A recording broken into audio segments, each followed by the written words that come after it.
Assalamualaikum warahmatullahi wabarakatuh. Jumpa lagi bersama kami di channel MA Nurul Huda. Kali ini saya Reza Bagus Anugrah akan sebagai host yang akan memandu acara ini sampai selesai. Alhamdulillah hari ini saya ditemani oleh Bapak Ahmad Nur Hasan dari Sragen. Assalamualaikum Pak. Waalaikumsalam warahmatullahi Pak Reza. Apa kabar hari ini? Alhamdulillah Pak Reza, kabar baik, semangat baik, dan mudah-mudahan tetap sehat walafiat. Amin ya rabbal alamin. Dan semoga saja semangat pemirsa juga akan tetap terus tumbuh dan terjaga sampai besok-besok hari. Karena kita harus menjalani hari-hari dengan penuh semangat. Siap. Kali ini Pak, kita akan membahas tentang seputar bulan Sya'ban. Karena kita hari ini sudah berada di bulan Sya'ban. Ya. Dan terlebih lagi saya dengar hari ini tuh nisfu Sya'ban. Kalau boleh tahu bedanya bulan Sya'ban dan nisfu Sya'ban itu atau apa Pak? Ya, bismillahirrahmanirrahim. Jadi gini Pak Reza. Allah Subhanahu wa taala telah menciptakan beberapa bulan dalam satu tahun. Itu ada beberapa bulan yang dimuhtaramkan atau dimuliakan oleh Allah. Salah satunya adalah bulan Sya'ban. Kenapa bulan Sya'ban termasuk bulan yang dimuhtaramkan oleh Allah? Karena di bulan Sya'ban bagi siapa yang mau memperbanyak ibadah sunnah, entah itu sholawat kepada Kanjeng Nabi, entah itu memperbanyak zikir ataukah melakukan sholat-sholat sunnah, di situ Allah akan melipat gandakan pahala bagi orang yang mau mengerjakan. Oh, jadi setiap amalan di bulan Sya'ban itu mendapatkan pahala yang dilipat gandakan gitu Pak? Iya, betul sekali. Kalau amalan yang biasa dilakukan santri di bulan Sya'ban itu apa Pak? Kalau amaliyah yang biasa dilakukan oleh para santri di bulan Sya'ban, di awal bulan Sya'ban biasanya para santri itu mengikuti apa yang menjadi perintah Kanjeng Nabi dan yang sudah menjadi kebiasaan Kanjeng Nabi ketika datang bulan Sya'ban. Kanjeng Nabi kan memperbanyak menjalankan puasa sunnah.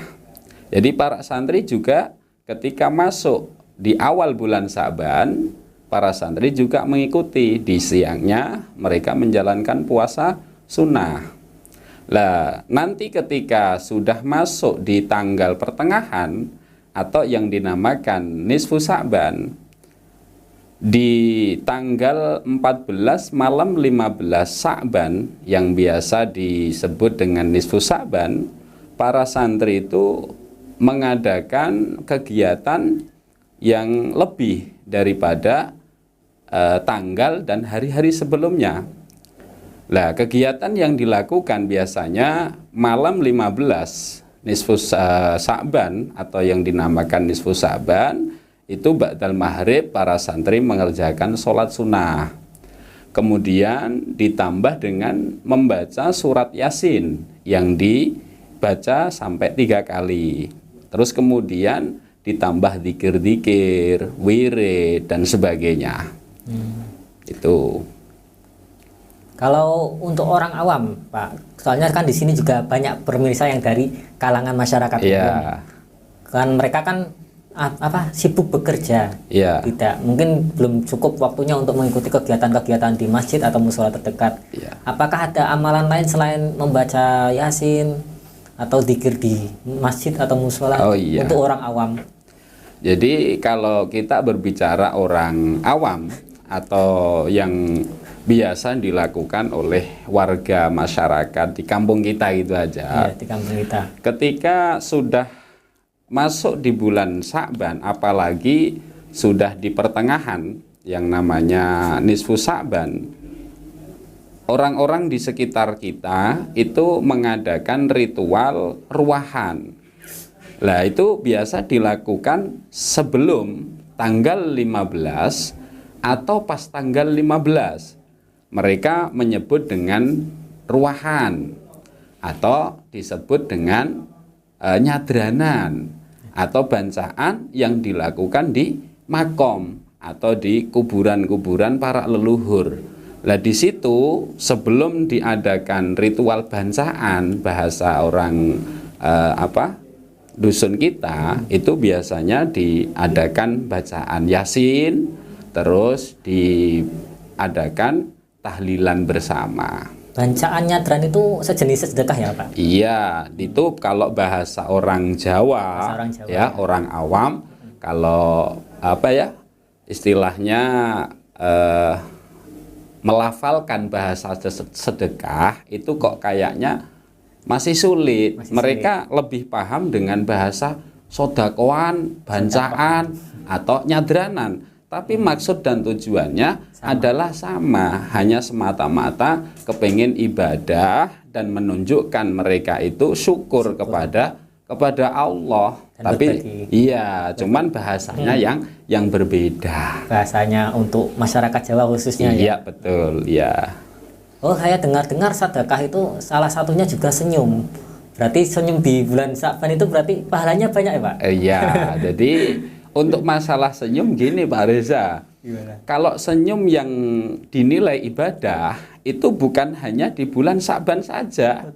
Iya, fi kulli waktin wahin. Katanya di setiap waktu senyum itu bisa bernilai ibadah, tapi dengan catatan senyumnya itu senyum yang los atau senyum terpaksa atau senyum hanya sebatas pamer gigi atau unjuk gigi saja.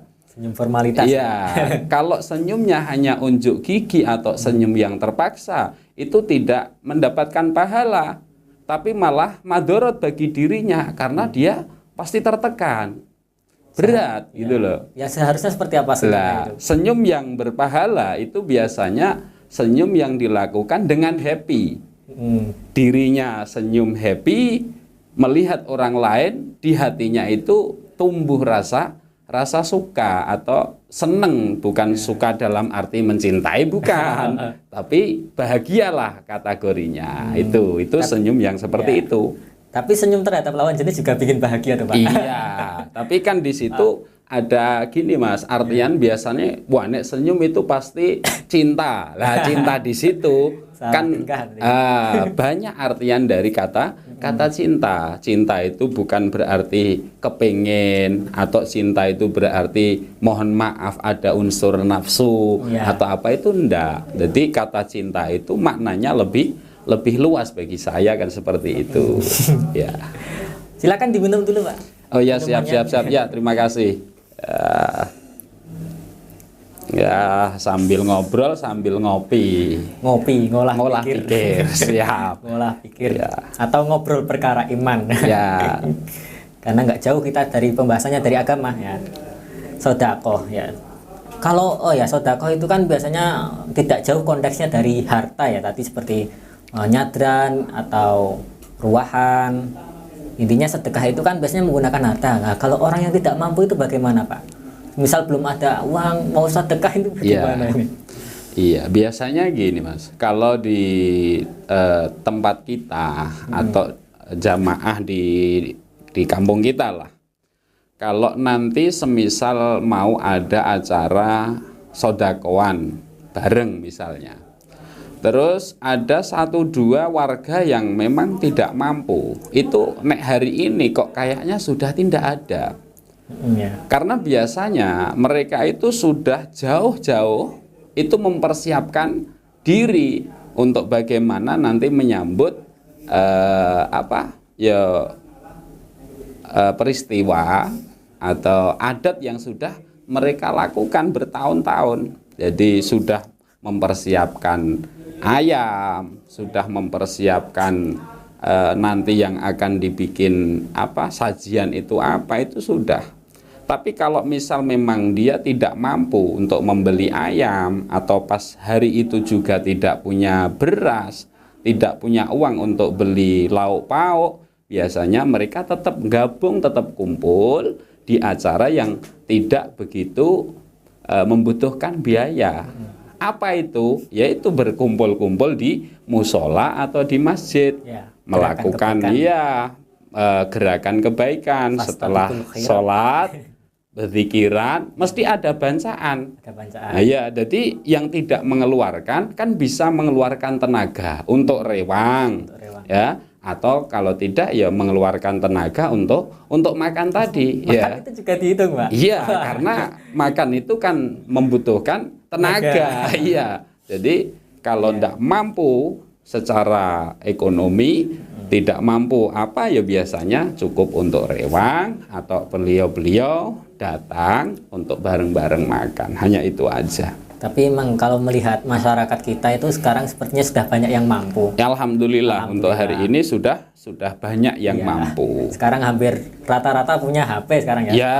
Ya, wong sekarang saja tidak hanya orang-orang yang berpendidikan. Wong orang-orang yang buruh saja hubungan ya, itu sudah pakai gadget, sudah pakai HP gitu. Jadi HP untuk orang hari ini bukanlah semacam barang mewah atau kalau barang yang itu, istimewa. Saya tahun 2000-an itu HP itu barang mewah ya. Iya, betul. Sekarang sudah menjadi kebutuhan atau ya sudah tidak gumun ke bahasa Jawa. Dan sekarang harga ayam pun sudah terjangkau ya. Sudah sangat terjangkau. Sangat terjangkau ya. untuk masyarakat. Kalau tidak beli biasanya mereka ternak.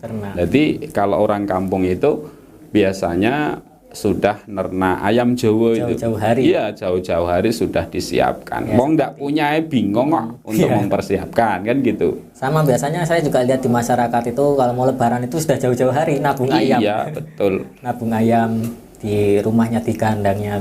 Iya, bukan hanya ayam. Jadi biasanya sudah nabung kambing ya untuk nanti buat fitrah atau buat kalau anak cucunya pada datang itu kan sudah menjadi tradisi. Gitu. Ya, itu tradisi yang mungkin menurut secara hukum kalau yang namanya tradisi itu kalau menyimpang dari ajaran itu yang dilarang. Tapi kalau tradisi selama itu masih baik-baik saja dan tidak menyimpang pada syariat agama Islam, ya silakan, tidak apa-apa. Wong itu juga konteksnya sedekah. Asalkan baik dan tidak melanggar syariat. Betul, ya. Yang penting kita itu lunak gitu loh. Kita lunak, kita enak, nanti ya enak hidupnya gitu. Ya, sekian untuk hari ini. Kita tadi sudah membahas tentang seputar Sya'ban dan nisfu Sya'ban. Berikut amal-amalannya yang bisa kita lakukan dalam kehidupan sehari-hari. Tidak hanya di bulan Sya'ban, di bulan-bulan lain pun juga amalan-amalan sunnah bisa kita kerjakan. Seperti tadi puasa pun tidak hanya di bulan Sya'ban, di bulan lain pun juga ada puasa sunnah. Senin Kamis, puasa Daud atau puasa Ibrahim itu ada ya Pak? Ya, puasa Ibrahim dan puasa-puasa yang lain.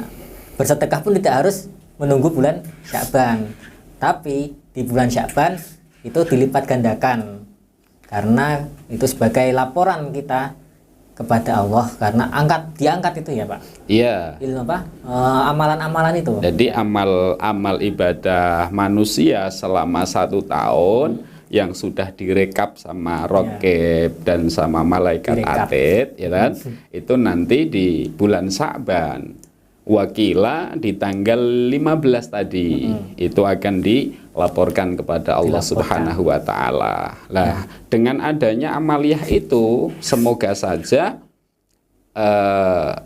rekapan terakhir dari umat manusia itu mempunyai catatan baik. Ya, di malamnya dilakukan sholat sunnah, wirid, dzikir dan yang lain. Di siangnya nanti direkap atau ditutup dengan puasa sunnah. Seperti itu Pak Reza. Ya, kembali lagi karena ini konteksnya adalah sunnah. Sunnah itu kan ibadah tambahan kita sebagai nilai tambah. Jangan sampai kesunahan ini kita sangat getol ya dalam beribadah sunnah tapi sampai melupakan kewajiban. Nah, jadi sholatnya ramai tapi sholat jamaahnya sepi. Jangan sampai seperti itu ya. Karena memang banyak fenomena di masyarakat ketika tarawih pun ramai tapi ketika sholat rawatib ya, sholat wajib ya, sholat wajib fardunya itu sepi, terutama yang subuh Ya. Di bulan selain Ramadan biasanya sepi sholat subuh ya. Jangan sampai seperti itu. Tetap kita melaksanakan kewajiban ditambah dengan amaliyah sunnah. Betul, ya. Ya, kalau tadi ibadah sunnahnya kita bisa bersedekah bagi yang mampu ya, atau yang tidak mampu bisa bersedekah dengan tenaga atau ikut meramaikan, juga ikut sedekah ya, termasuk tenaga itu, meramaikan masjid, meramaikan musola di bulan Sya'ban. Ya, terima kasih Pak untuk hari ini. Ya, Pak Reza. Selebihnya saya tutup. Jangan lupa untuk kita saling mengingatkan untuk apa? Untuk fastabiqul khairat. Fastabiqul khairat dimulai dari diri kita sendiri dan keluarga kita untuk memperbanyak amal di bulan Sya'ban. Ya. Terima kasih semuanya. Jangan lupa nyalakan lonceng notifikasi, subscribe channel MA Nurul Huda supaya tidak ketinggalan info-info terbaru. Terima kasih. Wassalamualaikum warahmatullahi wabarakatuh.